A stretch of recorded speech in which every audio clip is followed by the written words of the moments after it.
அண்ணே ஆர்.எஸ். பாரதி அவர்களை பொறுத்த வரைக்கும் என்ன, நான் இத்தனை காலமா இந்த பூனைக்கு யார் மணி கட்டுறதுன்னு வருகின்ற செவ்வாய்க்கிழமை காலை சென்னை கோர்ட்ல நானே அப்பியர் ஆகி ஆர்.எஸ். பாரதி அவர்களுக்கு ஒரு டிஃபமேஷன் நோட்டீஸ் கொடுத்து ஒரு வாரம் ஆச்சுங்கண்ணா. அவர் என்ன சொல்லியிருந்தாருன்னா, கள்ளக்குறிச்சியிலே கள்ளச்சாராய சாவு காரணம் அண்ணாமலையாமா. ஏன்னா பாண்டிச்சேரியில் நான் கள்ளச்சாராயம் காட்சி அதை கள்ளக்குறிச்சிக்குள்ள டிரான்ஸ்போர்ட் பண்ணி திமுக அரசுக்கு கெட்ட பேர் வர வேண்டும் என்பதற்காக நானே அந்த ஹோஸ் பாட்டில் வச்சு அவங்க வாயில ஊத்தி அவங்க இறந்து போனதுக்கு அப்புறம் ஹாஸ்பிட்டல் அட்மிட் பண்ணிருக்கேன்னு ஒரு பேட்டி கொடுத்தார். அதுக்கு நோட்டீஸ் கொடுத்து 1 கோடி ரூபாய் கேட்டிருந்தேன். அந்த 1 கோடி ரூபாயும் கள்ளக்குறிச்சியில மதுவினால் சீரழிந்த குடும்பம் மறுவாழ்வு மையத்துக்கு நான் கொடுக்க போறேன். அதற்கு அவர் பதில் கொடுக்காத காரணத்தினால வருகின்ற செவ்வாய்க்கிழமை காலையில சென்னை கோர்ட்ல இந்த டிஃபமேஷன் கேஸை அடுத்த கட்டத்துக்கு எடுத்துட்டு போய் இதை கேஸா நான் ஃபைல் பண்ண போறேன். நானே பர்சனல் அப்பியர் ஆகி செவ்வாய்க்கிழமை காலையில் இது நடக்கும். இது ஆர்.எஸ். பாரதி அவர்கள் மீது ரொம்ப நாளைக்கு அப்புறம் யாரோ போடக்கூடிய முதல் வழக்கு.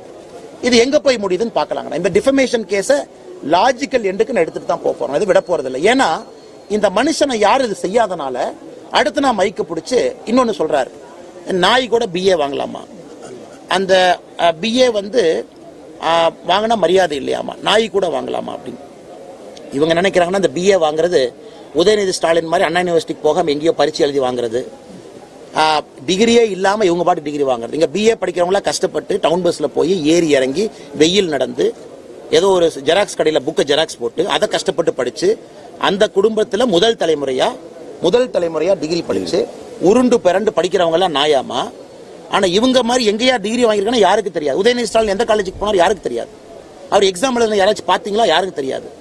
இல்ல ஸ்டாலின் ஐயா எங்க போய் படிச்சாரு யாருக்கும் தெரியாது.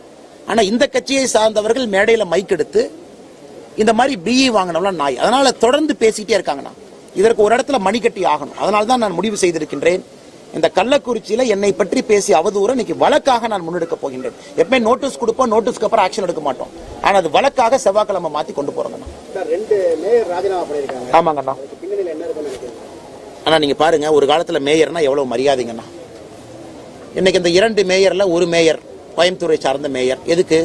அந்த மேயருடைய சொந்த வார்டுல நம்ம கட்சி 300 ஓட்டு ஜாஸ்தியா வாங்கிடுச்சாமா.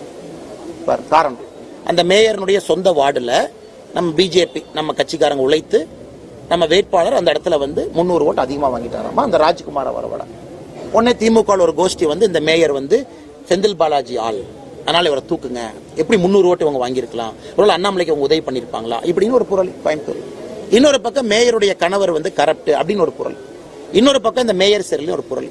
ஆனா மொத்தமா சொல்லணும்னா திமுக கட்சியே சரியில்லை. மேயரை மாத்தினா எப்படி ஆச்சு?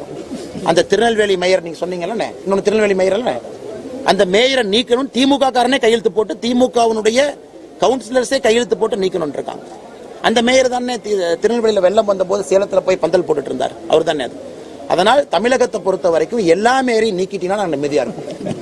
நீங்க 2 மேயரை மட்டும் நீக்காதீங்க, எல்லா மேயரையும் நீக்கிட்டீங்கன்னா அந்த மேயர் ஆபீஸ்க்கு ஒரு அழகு வரும், மேயர் ஆபீஸ்க்கு ஒரு கம்பீரம் வரும். இந்த கரப்ஷன் இல்லாம மக்கள் நிம்மதியா போய் கார்பரேஷன் மாநகராட்சியில வேலையை முடிச்சுட்டு வருவாங்க. அதனால எங்க அன்பை வேண்டுகோள், ஏன் 2 பேர்த்த நிக்கிறீங்க?